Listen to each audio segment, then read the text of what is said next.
Hey gamers, welcome back to the channel. Today I have a very special video for you. We're going to be comparing DC Worlds Collide to DC Dark Legion. We have two very strong DC games on the market.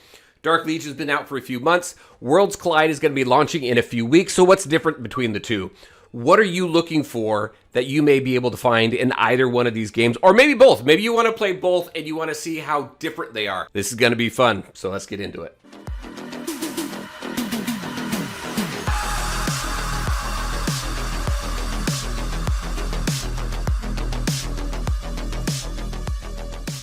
All right, and welcome back. Just really quick, all the links to my socials are in the description below, so definitely check them out. Join us on Discord where we're talking about this game and other games, sharing tips, tricks, resources, and just talking about the games that we love to play. This definitely being one of them.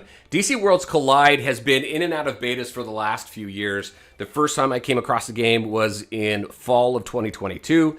It's got a whole history. I'm not going to go into that right now, but we now have a global launch for this game. It is July 7th. 2025, so it's only a few weeks away, which is very exciting. It's been a fun game to play. We're going to compare this with DC Dark Legion. When I was talking about in the intro, giving you information to decide on which game you want to play, or you can play both, I truly feel that with both games, they're just different enough that you can play and enjoy both of them. There's definitely room enough in the market for both of these games to be successful.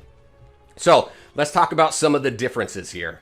Both of these games are hero collectors. DC Dark Legion is more of a strategy type hero collecting game that employs some 4X strategy type gameplay. And in this game here, this is your more traditional hero collector idle type game. So think of Marvel Strike Force and Star Wars Galaxy of Heroes, things like that. Now, as far as the game orientations, this is landscape, Dark Legion is portrait, combat style, both is idle. So let me go into a battle here. But first, let's talk about the sponsor for today's video, Marvel Strike Force. If you're not familiar with the game, it is a squad-based RPG where you are collecting your favorite heroes and villains and creating teams to battle against iconic enemies like Doom and Apocalypse. If you haven't tried it, or if you want to come back to the game, use my QR code up here or the link in the description below. Now, I've been playing this game a long time over the years. I enjoy it. I like playing it in my free time. It's just fun. It's easy to pick up. One of my favorite teams is this one right here. This is Extreme X-Men. We've got some very cool characters there. Look at that team. Don't they just look cool? Now, Marvel Strike Force is constantly releasing new characters into the game. In fact, to celebrate Marvel Studios' Thunderbolts, you can enter promo code Bucky to get 5 free amazing heroes. Red Guardian, Yelena, Ghost, Winter Soldier, and Taskmaster. So go now, download Marvel Strike Force using my QR code up here or the link in the description below. Now, again, I want to thank Marvel Strike Force for sponsoring today's video. So let's get back to it. All right, talk about a Marvel DC crossover, right? Honestly, Marvel Strike Force, I've been playing a long time. I started my channel covering Marvel Strike Force. It's the one game I have not deleted off of my phone since I started playing it. Still enjoy it today. All right, let's get back to this. So, combat. Both idle combat, like I was saying. In Dark Legion, you can take the ultimate and you can manually target with the ultimate. In this one, you cannot. In Dark Legion, they rely on tags, and as you get more characters with similar tags, you get more and more bonuses there. This game here is more rock, paper, scissors type format. So you got mighty, agile, tactical. One thing that we don't have here is like the universe, like the dark, light, purple, gold, those types of things, right? So we don't have that here. We just have these three for right now. As you set up your lineup, both games, as you build your teams, you're looking for synergies within the skills themselves to complement each other. So that is the same across both. Got a few extra things here in this that I think are pretty cool. We have these things called reinforcements. So this Batmobile here launches some missiles, causes some damage, has an opportunity to stun, which I think is cool. This chair here gives you stacks of vitality plus increases defense. This tiger here does damage to your enemy back row. You've got a mirror that heals your back row, so you got some additional healing there. The bat cycle is what you start with. There's some other reinforcements that I'll show you here in a little bit, but you've got reinforcements here to help you in battle, which I think is really cool. Also, ultimates. These operate like your typical ultimate, but you can actually prioritize. So if I click on this right here, I can cast the ultimates according to the skill priority order, or I can cast the ultimates according to the arranged skill order. So the difference there if as far as this goes, according to the skill priority order, if I want Green Arrow to launch more often than anybody else, he's going to be in the first slot. So he's going to go first.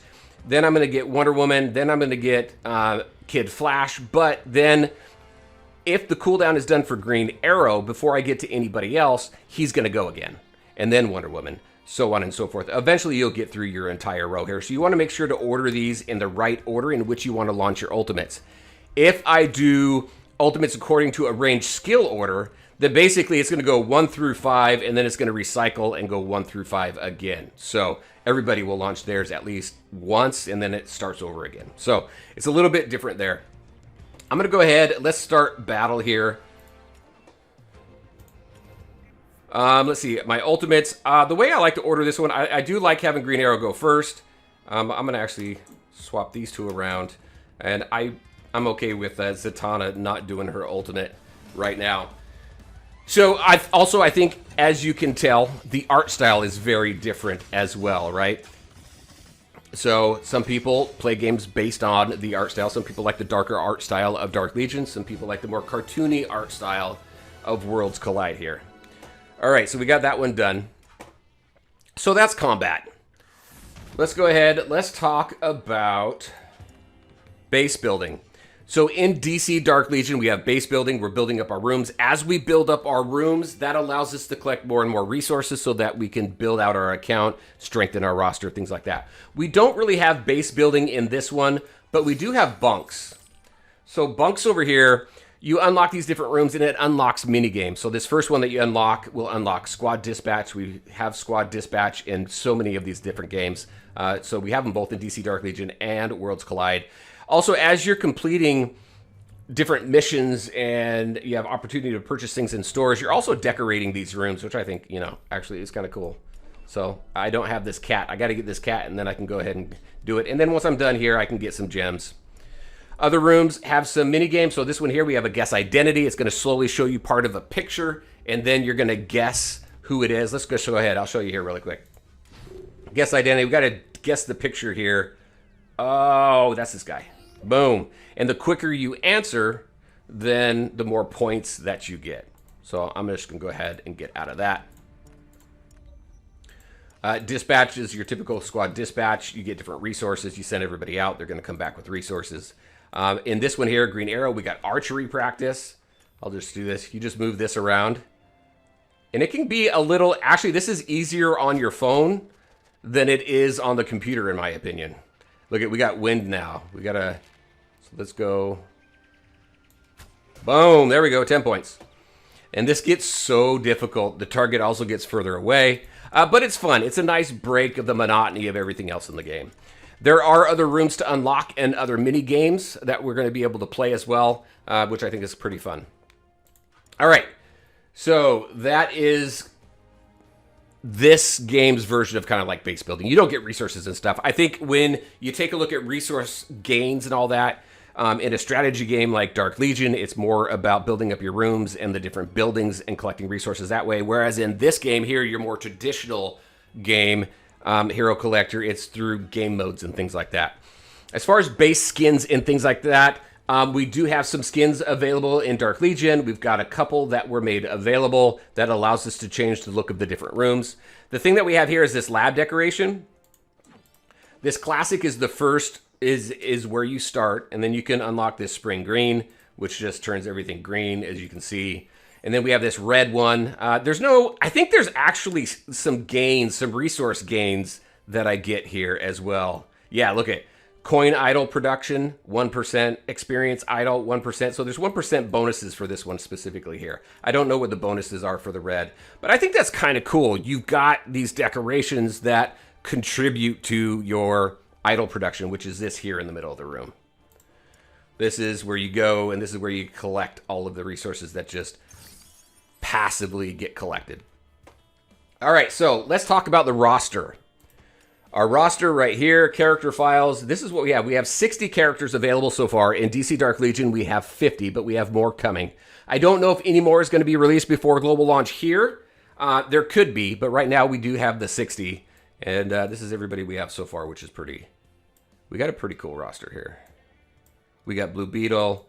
We got Ocean Master, who's actually pretty good. Raven is pretty good. She's got a revive. Mara's okay.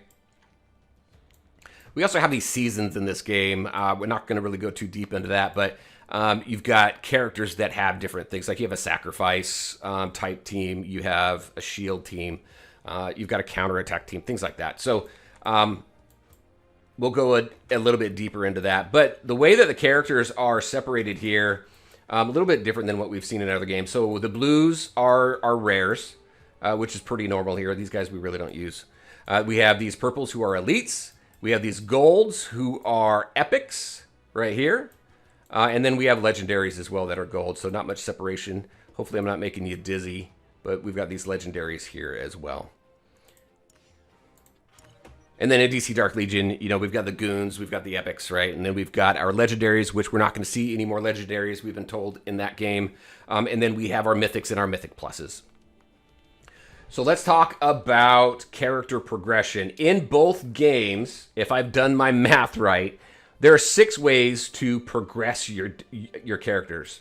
So let's just go in here. Both games, you're going to be leveling up your characters and ranking them up by star level.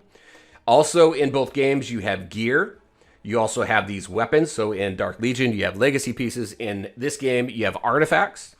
And then one thing that this game has that Dark Legion doesn't is badges that enhance your stats and your skills. But in Dark Legion, we have Force, which are your individual character skill trees. So very, very comparable.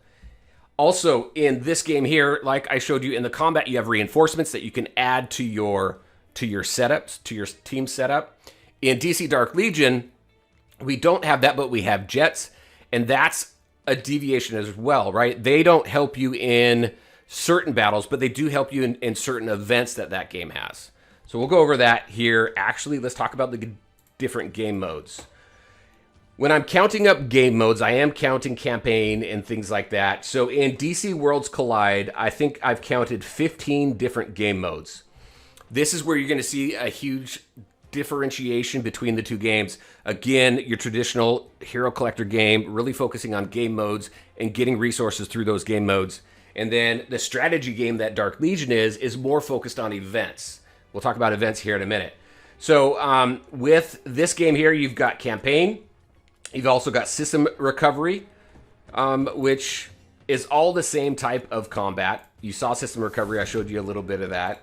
The missions here, this is your campaign mode.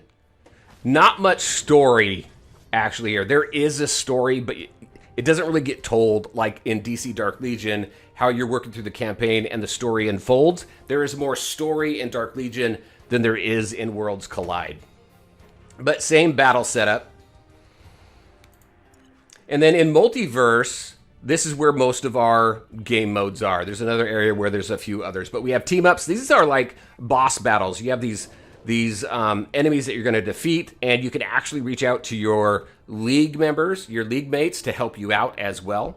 You have a certain number of chances, and then you got to ask for some help.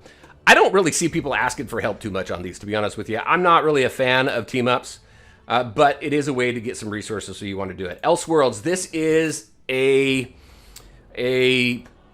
labyrinth type mode. So if you want to compare this with a game mode in Dark Legion, then it's going to be Darkest Timeline over there.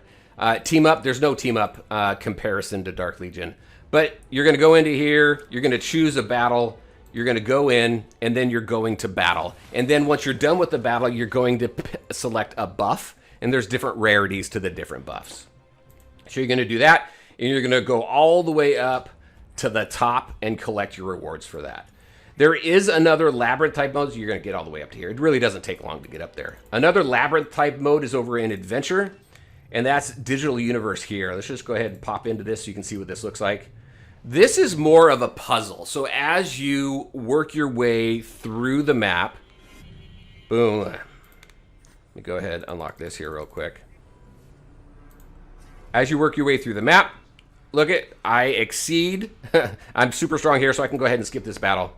I do like that option in here. There's a lot of quality of life in this game when it comes to just getting in and finishing a bunch of stuff really quick. There's a lot of skips that you can do to get through game modes. I'm going to go ahead and select this. And then as you work through this, you can't really see it here, but this could build out to a huge map. And then there's, like I said, it's more puzzle-like where you need to flip switches and go into different portals to pop around the map in order to collect all of these boxes here before you exit the mode. Now you can exit and come back and continue, but as you work through it, there's also some, not only bonuses, but there's negatives that you can get too that maybe drop your HP or drop your defense, things like that you have to choose between. So it's a labyrinth type mode, but it's more puzzle-like, and actually it's more difficult in my opinion than the Elseworlds is. Warworld is your PvP, similar to DC Dark Legion. You have a typical arena type format here. I can go in here, I can challenge, and I can choose who I want to go up against.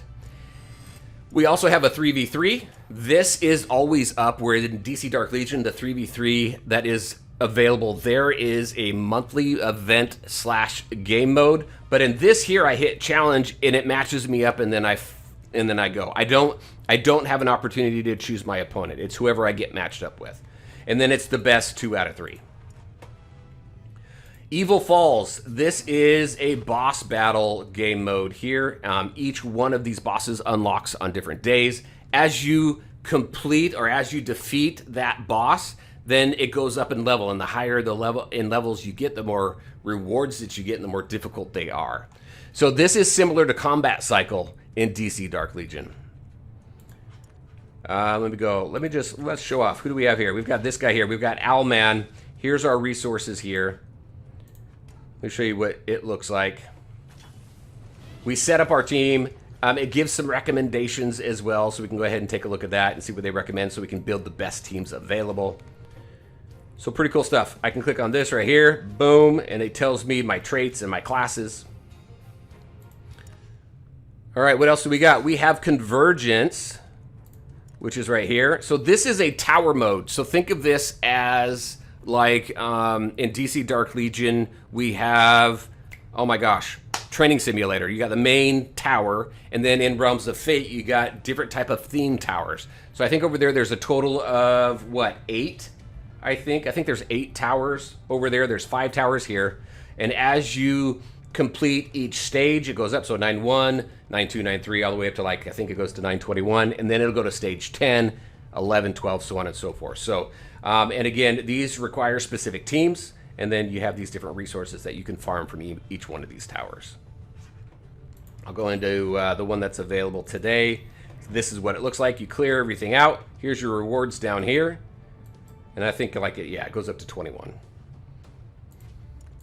Same combat style. Crisis Watch, so this is cool. This is, as you work your way through the storyline, you are unlocking more and more difficult versions of Crisis Watch and getting more and more, getting better rewards, right? Which I think is pretty cool. Let's see, if I go into here, I've maxed everything out in here. The cool thing is you got different things to meet, right? So like in this one here, allied units are not inflicted with freeze more than 2 times. I went ahead and cleared that. There's different clear conditions that make it a little bit more challenging than your typical battle, which is pretty cool. So that is Crisis Watch. There's no comparison to that in Dark Legion. Let me see, that covers that. If I go over to Adventure, we have Exploration. Now this here, if you've seen some of my previous videos on this mode from back in 2022, it's actually still relevant today, so you can go ahead and take a look at them. This is, you're going in and you're exploring an area, so Argus facilities or Gotham City Police. This is the same, these are the same areas that have been available since 2022. Hopefully we see much more, but you're working your way around the area. You're looking for boxes, chests of rewards. You're solving different puzzles and things like that, which I think is fun. It's a different component. I really enjoy it. I want to see a lot more there. And then we have Trials. So with the Exploration, there's no comparison to anything in Dark Legion. We have Trials here, which is similar to what we have in Dark Legion, where you have a hero, and it teaches you how to use that hero, and then you get some rewards. So very cool there. Let me go into Hall of Justice. We have League Challenge. So think of League Challenge similar. So this is a boss battle, a league boss battle. I think this is kind of similar to maybe Rift. That's probably the closest thing that I can compare it to in Dark Legion, where you have a battle, you go in and you battle the boss. In Rift, when we take a look at, again, strategy type games, a lot of their events are focused. They have to be scheduled, and you have to show up at a specific time, and your league shows up, they battle the boss, you get all the rewards from there. All of their events are very similar. This game here, typical boss battle mechanic where you go in, it's available for a certain period of time, you go in, you do your damage, and then you're done. There's no specific time that you need to pay attention to. You just go in, you do your damage, and then you get ranked, right? So this one here, a little bit different though. We got 3 different areas. Each of them unlock on different days, and as you fully stabilize an area, which you want to do, it gives you bonuses towards the boss battle, which in this one is this guy over here. We got Steppenwolf. Let me just pop into here. Also, with these, you have to use specific heroes, and it's a little bit, it rotates a little bit, right? So like for this one here, I can only have 1 DPS character, but I have to have 4 supervillains, 4 more supervillains in this one here. So it makes it very difficult. Also, it forces you to really kind of think about your roster, who you want to build up and what kind of teams you want to build so that you can do the best that you can in League Challenge. And the reason why you want to do that is because of the rewards. Let me just back out here. Let's go to the rewards. Look at this, league ranking. If you get first place, you get 10,000 gems. Now that may seem like a lot, and it is. You want to get into a very active league, and you want to get as high as you can in the ranking so you can get all these gems. You can burn through these gems very, very quickly, but this is the weekly reward for getting rank 1. You can see all the different gem counts as you continue to go further down in rank. But you're going to use that. You're going to use gems a lot in this game. If you want to move quick, those gems are going to be important. Even as a free-to-play player, you can move fairly quickly if you're in an active league and you're doing well in League Challenge. So some cool stuff there. The rewards are very, very good. Let's talk about events. Like I was saying, in DC Dark Legion, it's very event focused. So you've got League Mobilization, you got Supreme Commander, you got all these events that come up where you select times frames, everybody shows up, participates, gets rewards for doing a good job. In this game here, there's not really so many events. You've got over in Dark Legion 5 different events that are pretty regular, that are weekly or bi-weekly or monthly. In this one here, only a few different events. If I go to my event center here, you got reinforcement research that pops up every now and then and introduces a new reinforcement. Like this one here is the newest one, Haunted Tank. I'll show you the reinforcements here in just a little bit, some of the other ones that we have. Also, you have, when a new character gets launched, you've got this here. This one is called Bride's Homecoming. So you've got missions that you can complete. You collect these different resources. You got these little guns here, the gold ones and the silver ones. Those can be used in the shop for different types of resources and summoning material. You got a one-on-one with the new character that is entered the game. You've got this purge area where it's got 3 different sections. I don't think I can go in there right now. There's 3 different sections, and you do battles within those sections to 100% purge them to get rewards there as well. And those are like legendary characters, and your epic characters have those types of events. There's not a whole lot of events in this game. Again, this is more game mode focused.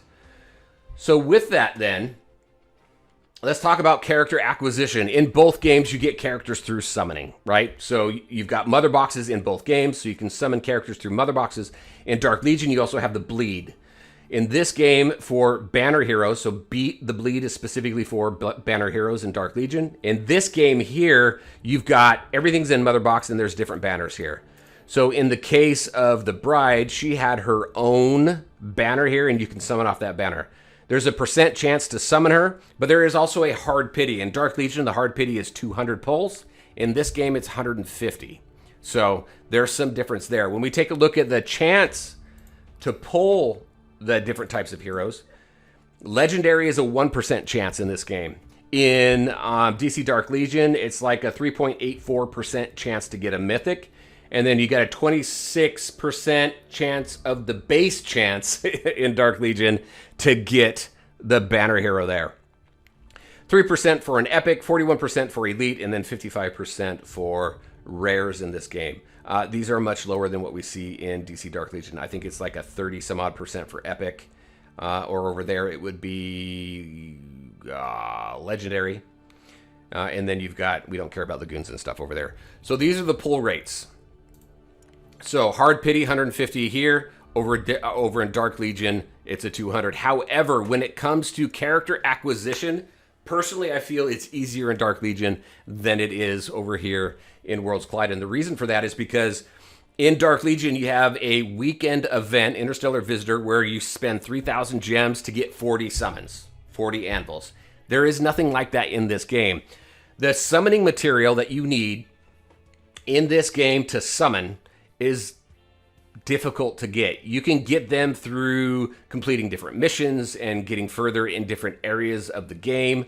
The only other way to do it is to go into the store here, and we got day packs. So these things right here, the super encrypted tokens, that's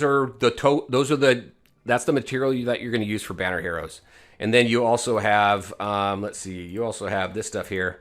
These just regular encrypted tokens, which is for the regular banners. The price is a little bit weird. So in Dark Legion, it equates to $1 per summon. And this one here, like this right here, it's $2 per summon.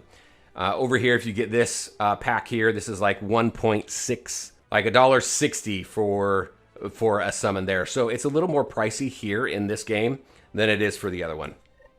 And then you got some other packs here. But these are the only areas to get them outside of completing certain parts of the story or game modes and things like that in order to acquire some of these. It's not very easy to get, so it is more difficult. So character acquisition, I feel, is easier in Dark Legion than it is in Worlds Collide. In fact, as a free-to-play player in this game, because I haven't spent, I have missed out on some of the heroes that have come through, like Martian Manhunter, Sinestro, and most recently, The Bride. I haven't been able to unlock them because I didn't hit the 150 that I needed. So saving for who you want in this game is going to be critical because you're not going to want to pull on every single banner. You're going to want to save your resources if you're free to play. If you're pay to play, obviously do what you want, right? All right, so that's the differences with character acquisition and where you get them and how you get them. Skill unlocks, let's talk about that. So in this game, skills unlock based on level. Let me go to a character here that I haven't fully leveled. So here we go, level 1. Skills. We get the first 2 skills. This skill here unlocks at level 21. This last skill here unlocks at level 41. As you can see, my leveling up here maxes out at 100, so I don't have to pull any duplicates of this character in order to get her skills, the rest of her skills. I just got to level her up to 41 and I'm good.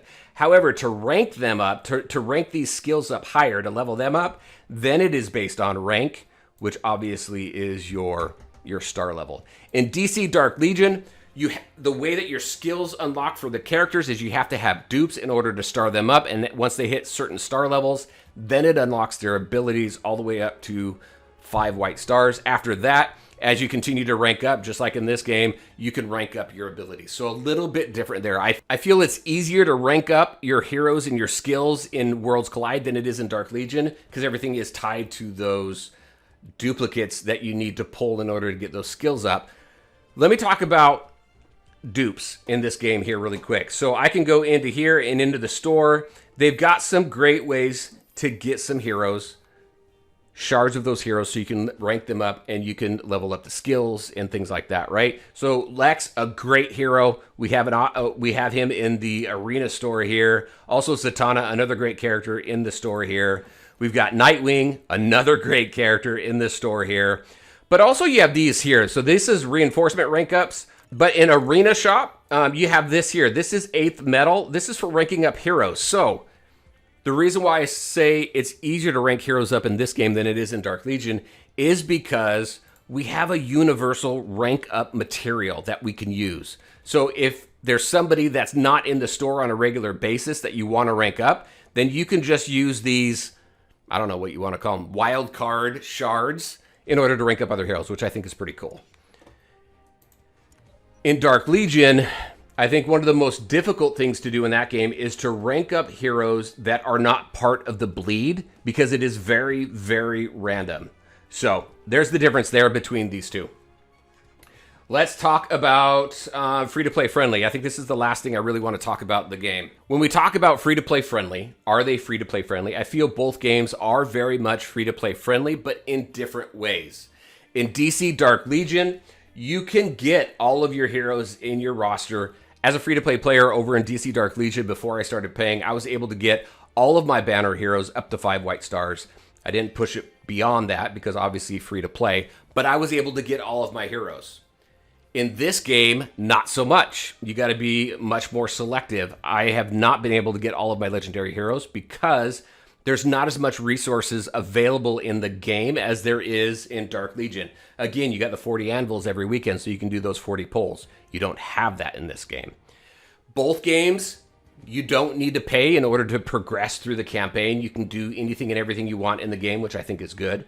In this game here, you don't have to get dupes in order to unlock your skills, which I think gives you a little bit of a head start. But also in this game here, as far as ranking your heroes up, you do get some great heroes in the shops, but you also have that wild card shard that you can use on anybody, which I think makes starring up a little bit easier. So maybe that balances out as far as the whole summoning piece, but not when it comes to obtaining legendaries. You got to be very selective in Worlds Collide versus being able to get everybody in DC Dark Legion. So there you go, everybody. That's what I had for you. That's the differences between the two games. I enjoy both. I play both. I will continue to create content for both games. I'm loving them. I'm enjoying what they have to offer. I'm very curious on your thoughts. What do you think about the differences that I called out? Are there differences that you think I should have called out? Put them in the comment section below so everybody can see it. And then give me your thoughts. What game do you want to play more over the other? Do you want to play both? Let me know what you think. All right, everybody, as always, I want to thank you all for taking the time to watch the video. If you liked it, make sure to hit that like button and share your thoughts and questions in the comment section below. Take care, everybody, and we'll talk to you next time.